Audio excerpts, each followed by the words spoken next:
समझी शुरुआत आपसे, आईटीसी के नतीजे कैसे रह सकते हैं?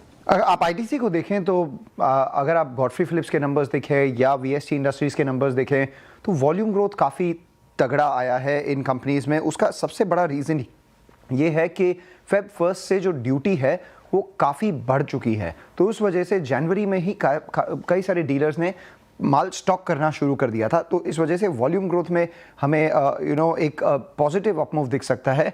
स्ट्रीट एक्सपेक्ट कर रहे हैं 3 से 4% के आसपास वॉल्यूम ग्रोथ होगा। 10 से 11% रेवेन्यू ग्रोथ होगा एफएमसीजी वर्टिकल में। 120 से 140 बेसिस पॉइंट्स इंप्रूवमेंट होगा एफएमसीजी के मार्जिन्स में, और 3 से 5% ग्रोथ होगा पेपर रेवेन्यू में।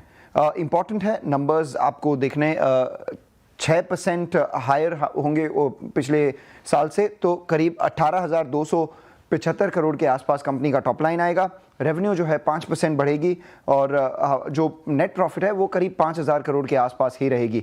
तो ये नंबर्स बहुत ज़्यादा कोई तेज़ तर्रार नहीं देखने मिलेंगे। 5% रेवेन्यू ग्रोथ, 6% एबिटा ग्रोथ या 2.5% नेट प्रॉफिट ग्रोथ।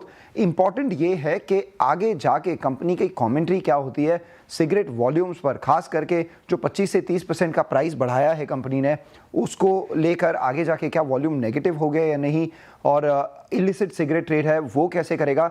और एफएमसीजी बिजनेस अभी तो मार्जिन बढ़ जाएगा, बट फर्स्ट क्वार्टर के बाद क्योंकि इन्फ्लेशन बढ़ गया है रॉ मटेरियल का, वहाँ पर भी मार्जिन सस्टेन करेंगे या नहीं, ये इंपॉर्टेंट क्वेश्चन है। स्टॉक ऑलरेडी 25% इस साल गिर गया है।